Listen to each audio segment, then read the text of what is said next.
Hey everybody, this is Tom with VermiBag. Today I'm going to go ahead and set up the VermiBag Max trash bag again. Now any of you that have watched some of my previous videos from several years ago will remember this bag. I set this up as the original trash bag. At the time I think I had African night crawlers in there, and I was throwing just huge chunks of material, you know, cardboard boxes and anything paper, anything degradable made of carbon into the system, and just show you how well it worked. And it did work really well, but I want to get a little bit more realistic and do it a little bit more effectively. You actually need to process some of this material a little bit and just prepare it for the system. If you don't mind waiting a year for this box to completely decay when you throw it in there almost whole, then fine. But most people want vermicompost, they want castings fairly quickly. So I found it's a lot more efficient and you'll get castings a lot quicker if you actually put just a little bit of initial effort into throwing the trash into the bag. So that's what we're going to do today. I'm going to show you how I prepare the bag, a bag like this, for basically treating it like a trash bag. I'm going to go through, pull you a little closer and show you some of the items that I throw into the bag. I'm not really that picky. I throw a lot of stuff into it. And all we're going to do then is go through these materials. We're going to rip them up slightly and then throw them into this tub here and then get them good and wet. Let them soak for about an hour before we put them into the VermiBag. Now the only thing I'm going to use on this system is a lot of carbon. I mean, tons and tons of different paper items. I am going to use a little bit of my bedding mix that I use. Mix that in because it kind of gives the worms an avenue to get in between all this cardboard or all this paper material. It also keeps this paper material from sticking together so much because it has that grit of the bedding and stuff. Just same premise of when I'm making the bedding, why the shredded paper doesn't stick together. But I'm going to do the same thing for this cardboard, for it doesn't stick together too much. And as far as feeding, I'm still going to give it food scraps every once in a while, mix it down within the cardboard. And then I'm also going to give it worm chow that I make from my bird seed. Sprinkle that in from time to time too, just to encourage the worms to come up and work the surface areas and stuff, because they really like that bird seed. And if you have, I get a lot of questions about the worm chow that I make. What kind of bird seed is it? I mean, it's a wild backyard bird seed, I don't know, wood farm or something like that. It's just a big 25, I think that must be a 35-pound bag of bird seed for wild birds out in your backyard. And all I do is a little spice grinder and I grind it up. And it's a cheap way of making worm chow. Now if you have a feedlot store or something really close to you, you live out in the Midwest or something like that, and they have a lot of feedlot stores, you can go there and normally order Perino worm chow, pretty cheap, 50-pound bag for a pretty reasonable amount of money. But most people, the vast majority of people, don't have access to something like that.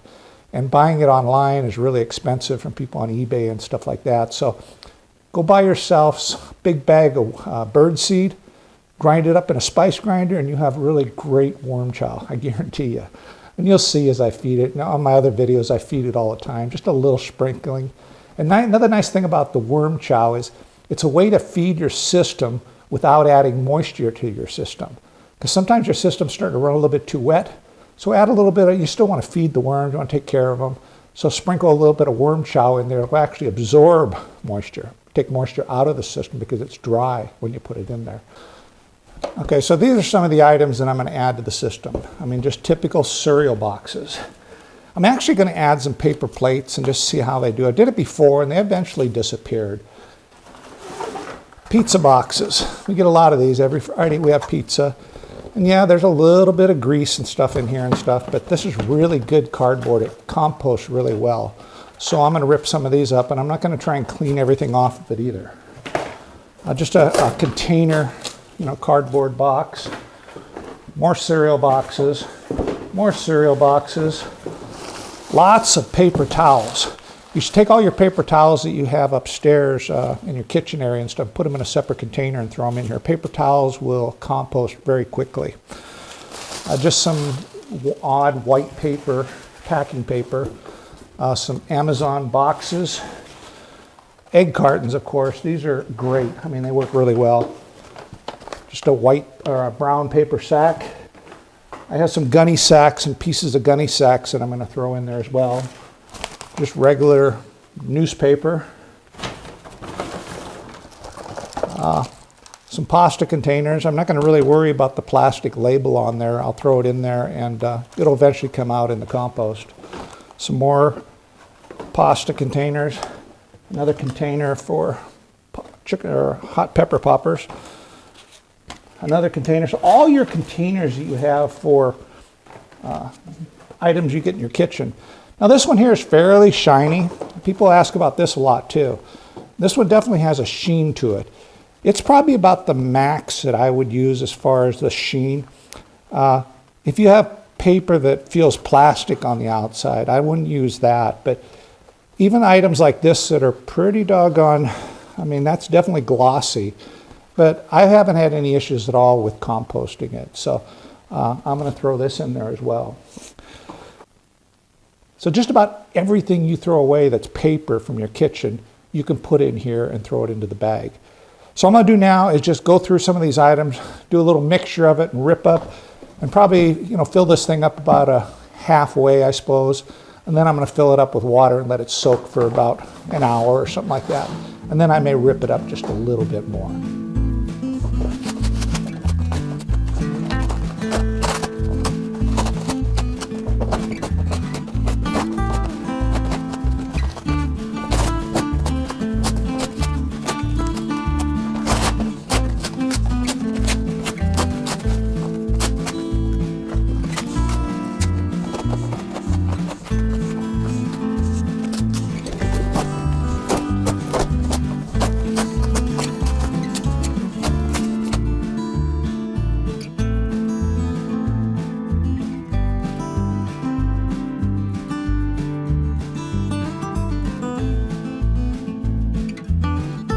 So we'll come back in about an hour or so and this thing will be a lot softer, and we'll transfer it into another container and rip it up just a little bit more.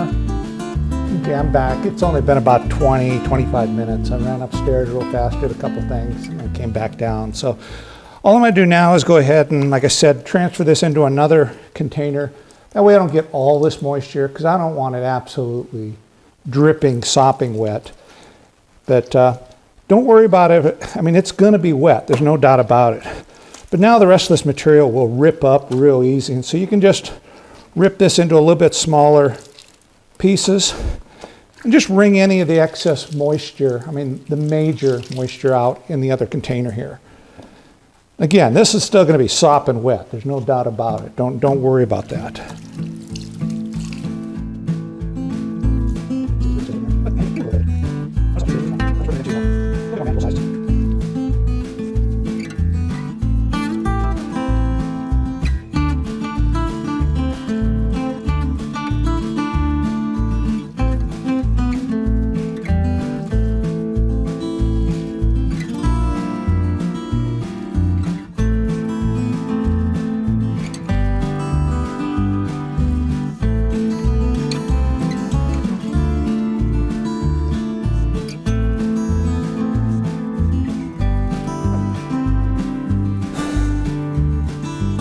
Okay, now that you have everything ripped up into smaller pieces in here, now the critical point, you need to add some grit to this. Because like I said before, if you don't add something to this, when you throw this into your bin, it's actually going to just compact into this really thick mat like this, and it really won't decompose because there won't be any air getting in there, so it'll basically be anaerobic conditions in between these layers.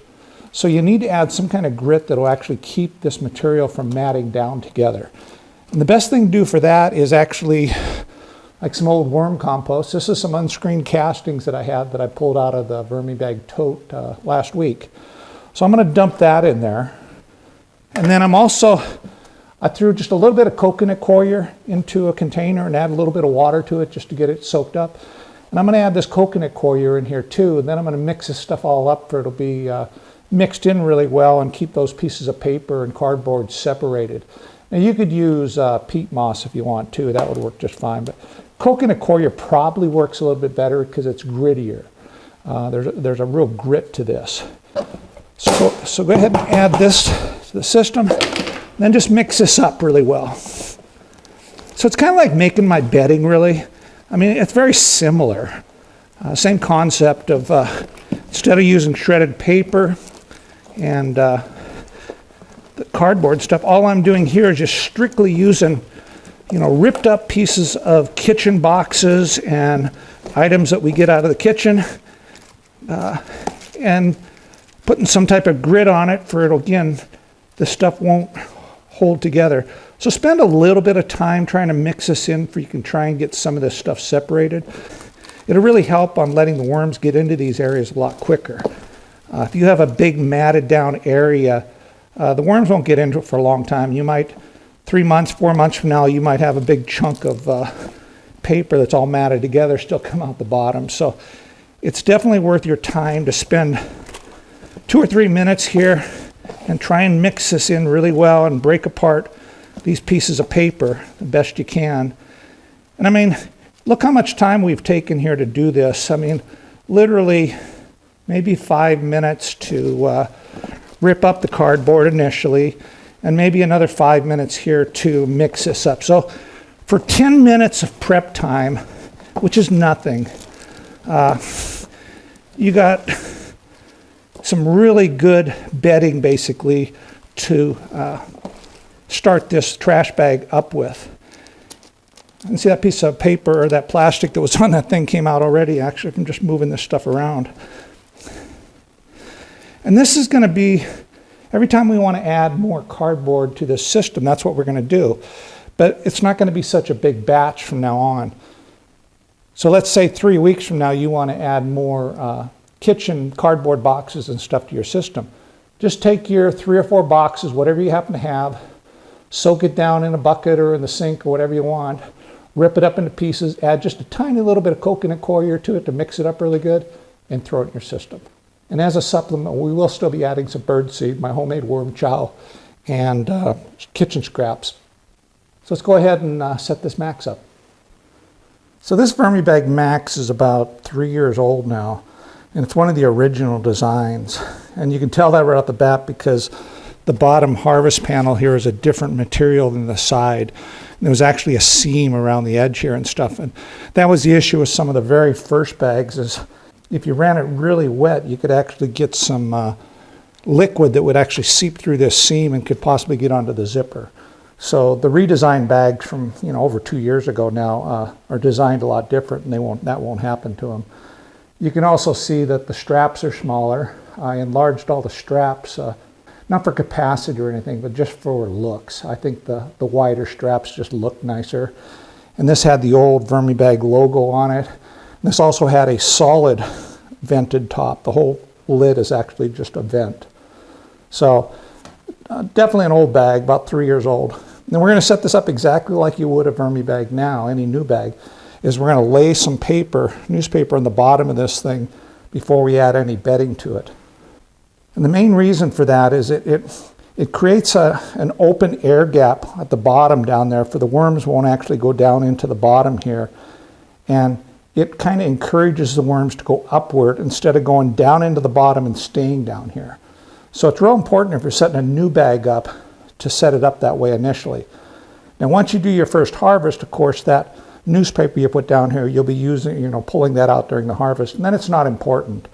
You'll just reset the system by pushing on the sides, and then material will fall down into this area. But at that point, there won't be any worms down there anywhere, very few, so you won't have the issue of worms hanging out there unless it's extremely wet.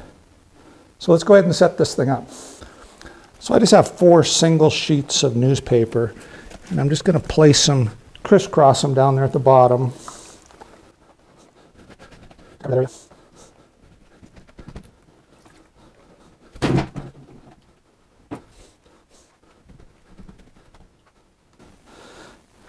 Now, first thing I'm going to do is add just a little bit of this cardboard mix at the very bottom.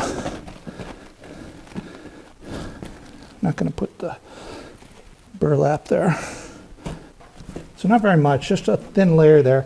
Then I'm going to go ahead and add the worms, because the worms are actually in bedding and stuff right now. These happen to be just worms that I'd pulled out of a couple different containers, and I threw them in this tub. And if I dig down in, you can see the material down towards the bottom is actually pretty well composted, but there's quite a few worms in here. So I'm just going to dump this material in here.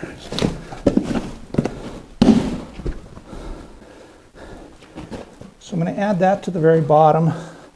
And then these are the excess worms that came out of the VermiBag tote that I harvested the other day. I put a bait tray in. We'll see how many worms are in this. Yeah, there's a lot of worms in this.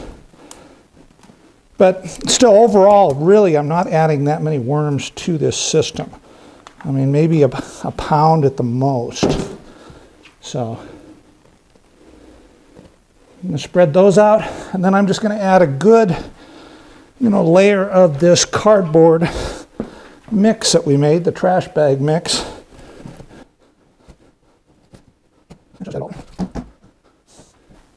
Last thing I'm going to do is just add a little worm chow, just to kind of encourage these worms to go up into this mixture. Then I'm going to mix it in just a little bit.